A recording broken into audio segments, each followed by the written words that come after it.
Friends, welcome to the board preparation for maths classes. So we'll be starting with our lecture for class 11th as of now. So let's get started. So throughout this, the best book for the board preparation is going to be NCERT for class 11th. We will be starting with this lecture. We will go with sets and followed with relations and functions.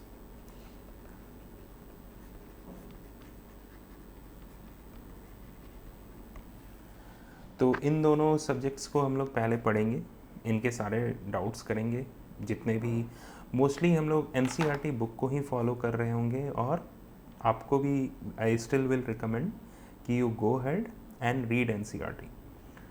उस book में जितने भी doubts हैं, जितने भी questions हैं, particularly आप उनके सारे एग्जांपल्स भी करिए, जो पढ़ने की कोशिश करिए NCERT को, उनके एग्जांपल्स करिए, उनके एक्सरसाइजेस करिए, and once you are comfortable तो definitely do the miscellaneous exercises.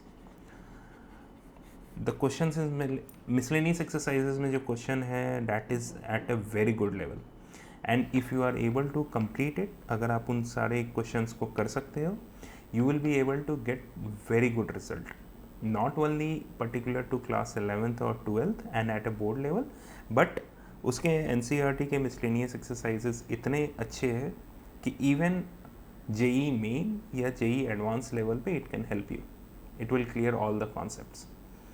So but हमारा JEE लेक्चर्स अलग से आएगा, and this lecture will completely, this series of lecture will completely focus on board, and we will be following particularly the NCERT book. Go ahead, read it and post any doubt you have on the ongoing topics. Okay, चलिए तो इन्हें हम हटा देते हैं and then we will start our discussion on sets. Cool.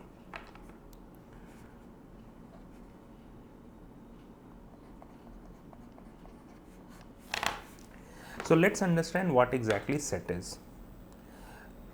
तो sets को आप इस तरीके से समझिए कि अ ग्रुप जिसमें we can put anything in that group, but ideally it need to be in a well defined fashion. Now what exactly does it mean? That कि इसको एग्जांपल से समझने की कोशिश करते हैं. जैसे कि हमारा क्रिकेट टीम है, राइट, इंडियन क्रिकेट टीम, और या फिर हमारी ओलंपिक की टीम है. Now that is a team which actually, if I say which the Indian Olympic team, okay,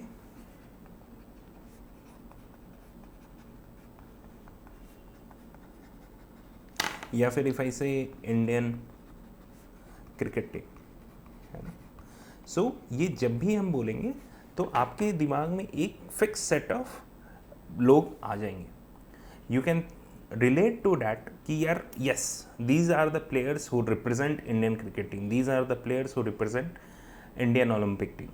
For example, when I talk about your family, है ना, when the moment I say your family या आपका परिवार, what does it mean?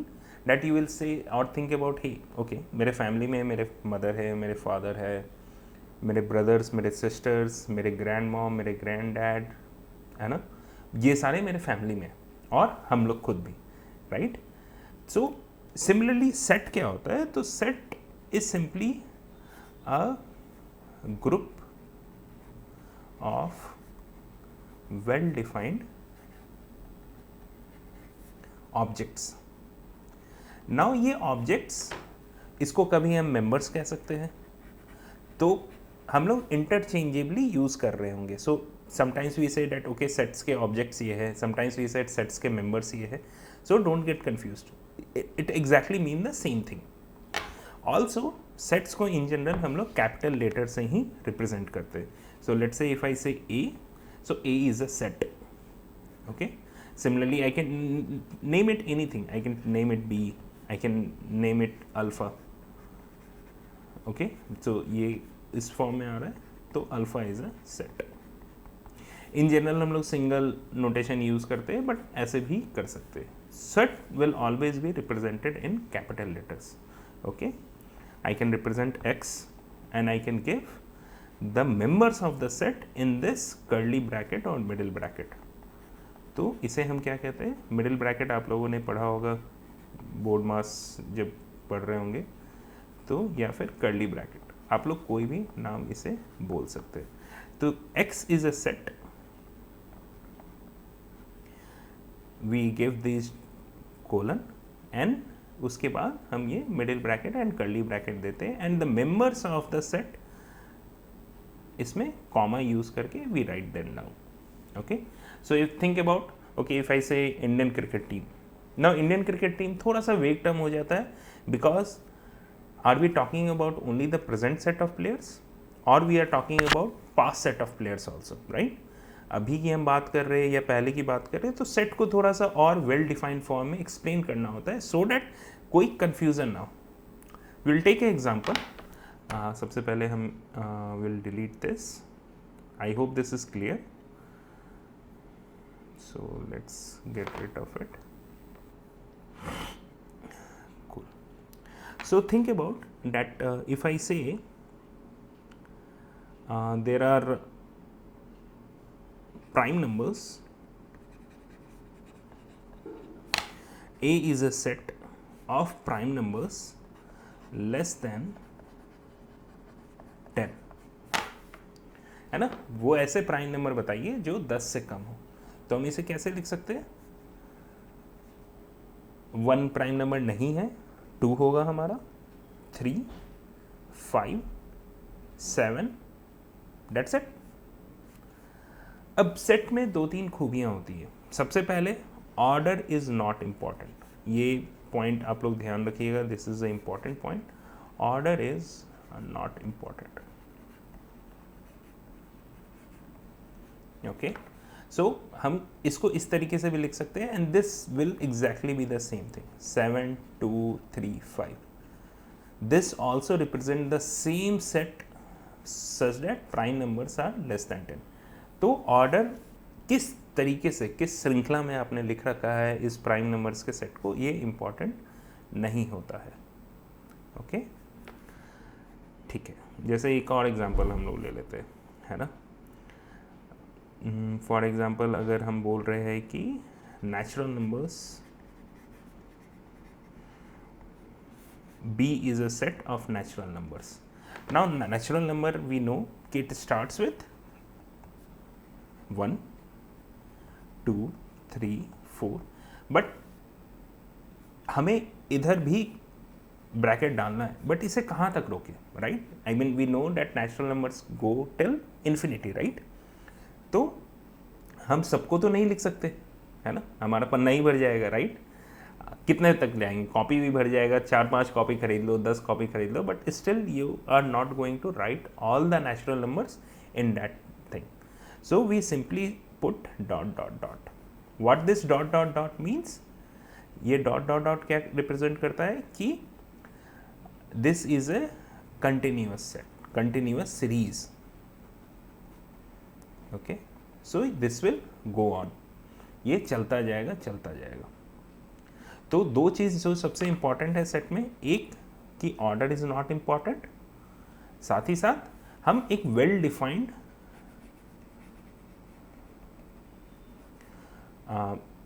Example लेते हैं, है ना? So that confusion ना हो। जब आप किसी को बोल रहे हैं तो उनको कंफ्यूजन नहीं होना चाहिए, राइट? जैसे फॉर एग्जाम्पल अगर हमने बोला कि मेरा एक सेट है C which denotes the food I ate today.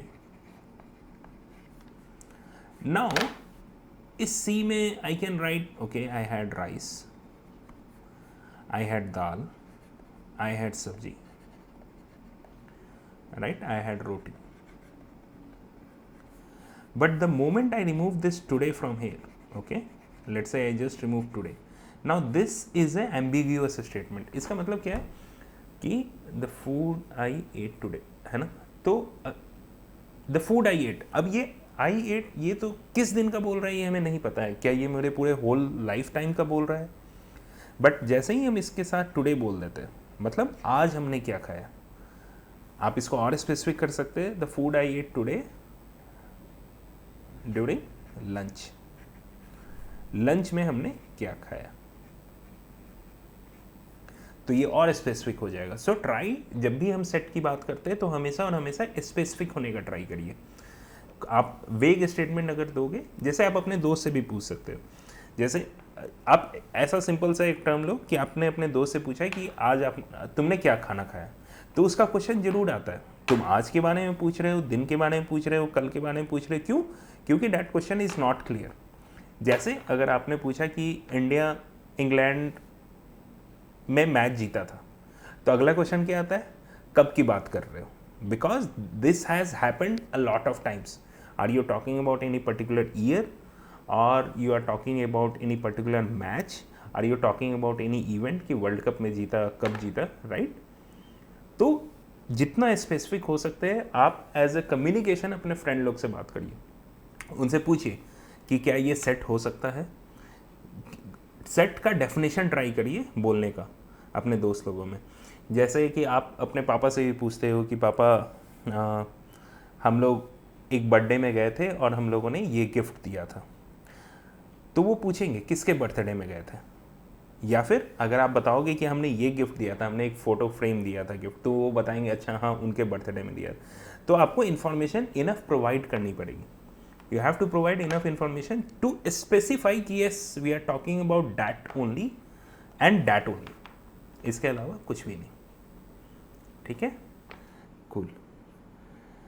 इसके बाद और जैसे जैसे हम लोग आगे बढ़ रहे हैं, go ahead and read in NCERT in details, you will be able to follow that कि what are the things we are talking about। इसके अलावा हमारे कुछ सिंबल्स भी हैं जिनको हम लोग समझने की कोशिश करते हैं। जैसे आप लोगों ने ये पहले भी 8, 9, 10 से पढ़ते आए होंगे। जैसे कि अगर हम लोग Z लिखते हैं तो Z का मतलब क्या होता है, this is set of integers. Okay, जैसे अगर हम लोग Q लिखते हैं, ये आप लोग याद रखिएगा क्योंकि through out 11th and 12th आपको ये यूज़ होगा। कभी भी कोई लिख देगा कि x है और x q को बिलोंग करता है। q को बिलोंग करने का मतलब क्या है कि x is a set of x is a rational number.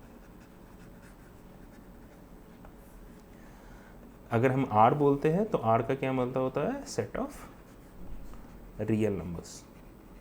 अगर लेट से अगर हम इसे लिखना है तो रियल नंबर तो कुछ भी हो सकता है, तो ये क्या होगा, -5 भी हो सकता है, -4 भी हो सकता है, -3/2 भी हो सकता है, 1 भी हो सकता है, √3 भी हो सकता है, 6 भी हो सकता है, राइट? और ये चलता जाएगा।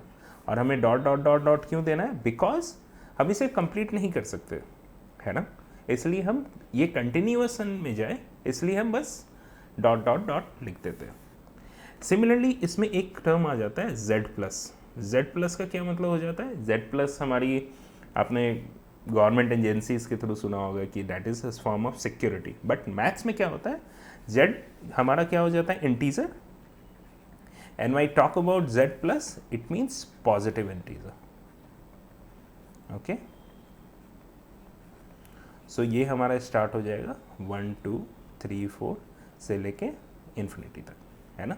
अगर हम Z- की बात करेंगे तो ये क्या होगा, ये -∞ से शुरू होगा और ये चलता जाएगा हमारा -5, -4 से लेके -1 तक। ठीक है, अगर सिमिलरली हम Q+ की भी बात कर सकते हैं तो ये क्या होगा, set of positive rational numbers.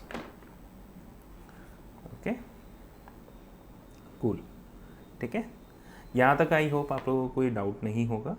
Doubt होगा तो आप उन क्वेश्चंस को कमेंट सेक्शन में डाल दीजिए और हम ट्राई करेंगे उन सबको आंसर करने का। ठीक है, चलिए अब आगे चलते हैं।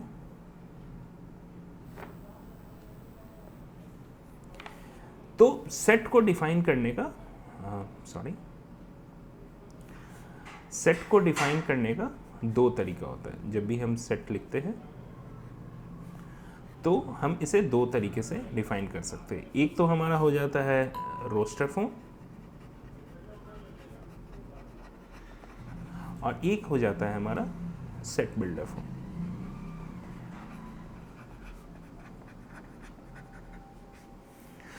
तो दोनों फॉर्म्स को समझते हैं, समझने की कोशिश करते हैं कि रोस्टर फॉर्म क्या है और सेट बिल्डर फॉर्म क्या है, और दोनों को हम किस तरीके से डिफाइन कर सकते हैं, किस तरीके से लिख सकते हैं। ठीक है, तो अभी तक हम लोगों ने जो भी एग्जांपल ले रखा था वो रोस्टर फॉर्म का ही था।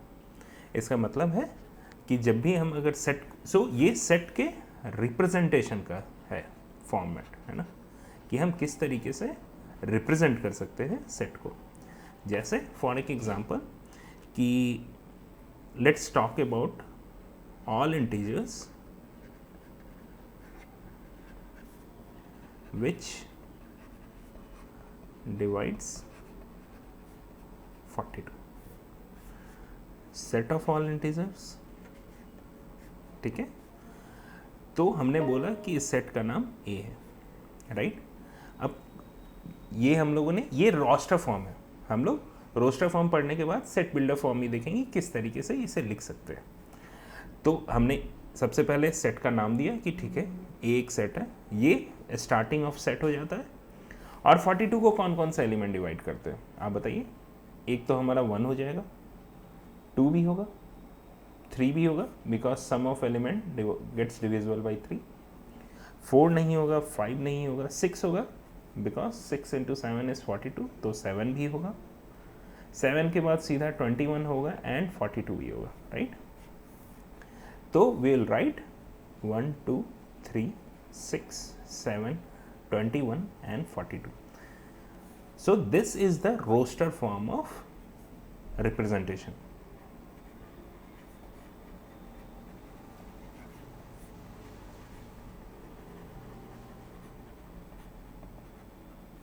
Okay. अगेन हम लोगों ने इनिशियली भी पढ़ा था कि ऑर्डर इंपॉर्टेंट नहीं होता, order is immaterial. So what you can say, I can, सो अगर कोई स्टूडेंट अगर इसे ऐसे लिखता है, हम तो ऐसे लिखेंगे, है ना, तो वो भी सही है और उन्हें भी पूरा नंबर मिलेगा, है ना, because order does not matter. ठीक है, बट सिमिलरली एक और एग्जांपल अगर हम देखते हैं कि लेट्स से अगर हम स्कूल लिख रहे हैं, है ना, तो अगर स्कूल के अगर हम सारे डिस्टिंक्ट एलिमेंट्स को एक सेट्स में डालते हैं, है ना, तो हमारा जो सेट होगा डैट विल बी SCHO। अब देखिए O 2 बार आ गया तो हमें 2 बार लिखने की ज़रूरत नहीं है, हम एक ही बार लिखेंगे। तो एक और पॉइंट जो इम्पॉर्टेंट है वो ये कहता है, one more point which is really important, that repetition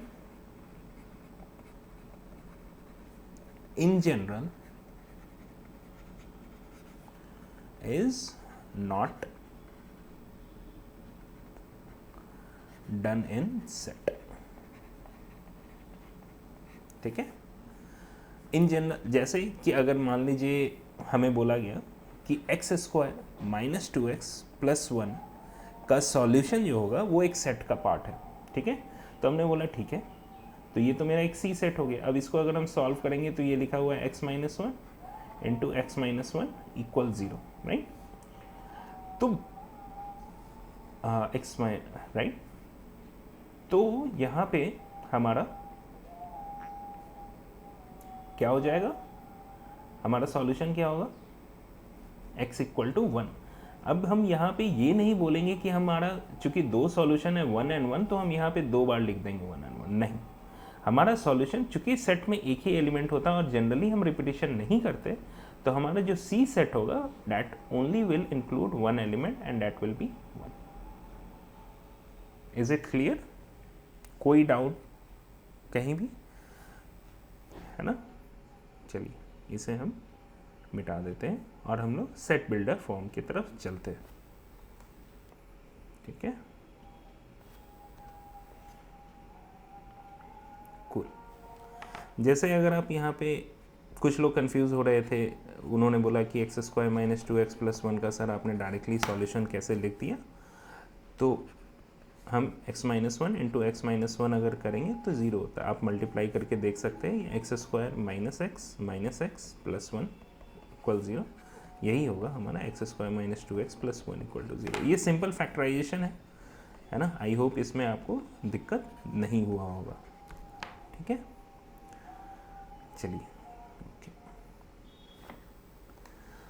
अब हम लोग देखते हैं कि हमारा सेट बिल्डर फॉर्म कैसे काम करता है। सॉरी,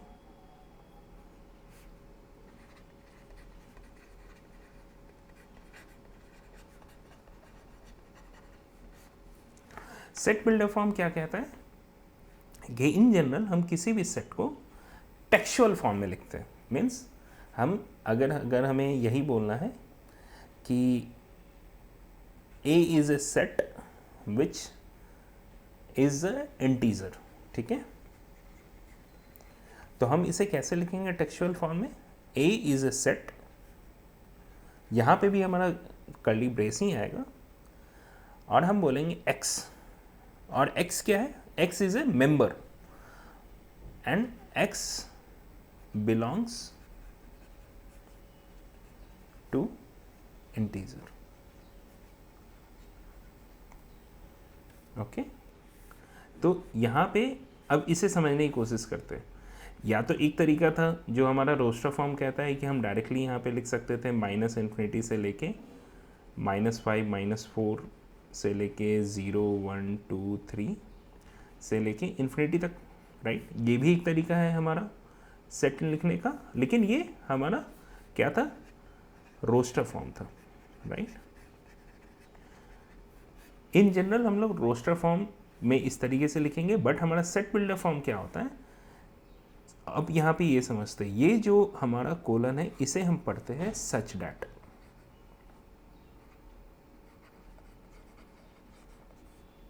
ठीक है। एक्स क्या है?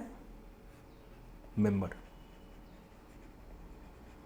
ठीक है, बिलोंग्स टू ए इंटीजर। ये जो आपने सोचा कि x क्या है हमारा, x is a member such that, अब इसे हम पढ़ेंगे कैसे? A is a set where x is a member such that x belongs to integer, ठीक है। जैसे फॉर एक एग्जाम्पल, अगर हम यहाँ पे 2-3 और एग्जाम्पल करते हैं, आप लोग को थोड़ा सा और क्लियर हो जाएगा। जैसे हम लोगों ने रोस्टर फॉर्म में इस तरीके से पढ़ा था कि एक सेट लिखना था जिसमें लिखा हुआ था कि ऑल इंटीजर्स विच डिवाइड्स 42, ऑल पॉजिटिव इंटीजर्स कर देते हैं, ठीक है। तो हमारा सेट क्या बना था रोस्टर फॉर्म में?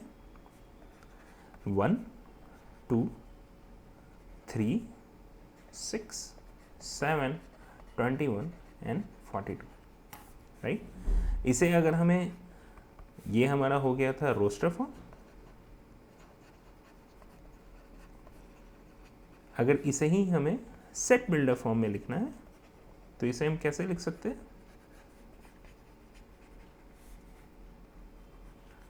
x, बिकॉज हमारा सबसे पहला एलिमेंट होगा मेंबर, है ना। x is an integer which divides 42 is a positive integer, ठीक है। जैसे एक और एग्जांपल करते हैं। लेट्स से अगर हमारा ऐसा लिखा हुआ है कि 1 4 3 नहीं, लेट्स से 9 16 25 36, राइट। अब आप देखोगे तो ये क्या लिखा हुआ है? ये 1 स्क्वायर लिखा हुआ है, ये क्या लिखा हुआ है? 2 स्क्वायर लिखा हुआ है, ये क्या लिखा हुआ है? 3 square, 4 square, 5 square and 6 square, right. तो अगर इसे ही हमें सेट बिल्डर फॉर्म में लिखना हो तो हम क्या लिख देंगे कि A is a set where X is a member such that, है ना।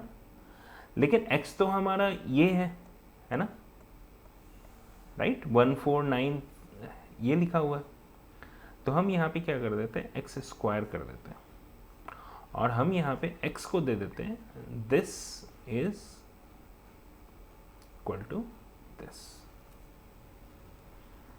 इसका मतलब क्या है कि x एक हमारा इंटीजर है जो 1 और 6 के इक्वल है और उसके बीच के सारे इंटीजर्स और उसका स्क्वायर। आपको क्लियर हो रहा है?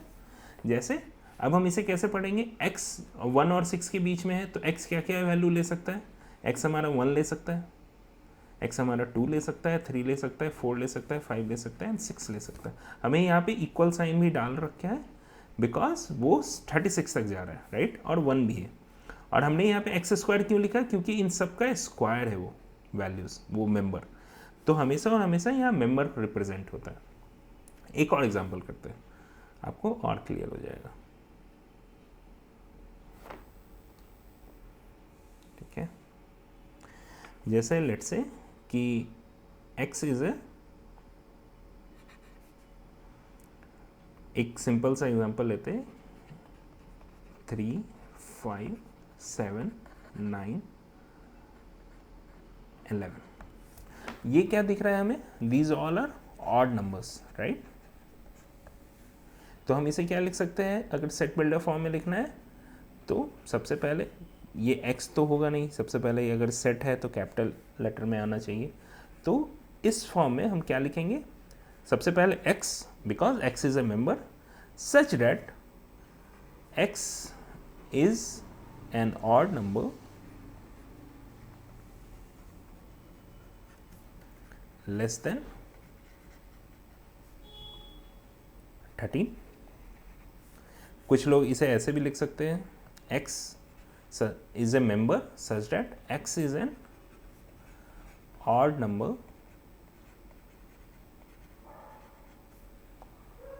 less than equal to 11। तो दोनों सेम मैसेज कन्वे कर रहा है। जैसे कि अगर मान लीजिए एक हमारा सेट है जो कि लिखा हुआ है AEIOU, इसको हम जब हम सेट बिल्डर फॉर्म में डिफाइन करेंगे तो क्या लिखेंगे, A where A is a set where X is a member such that, इस कोलन का क्या मतलब होता है, such that X is a vowel in English alphabet.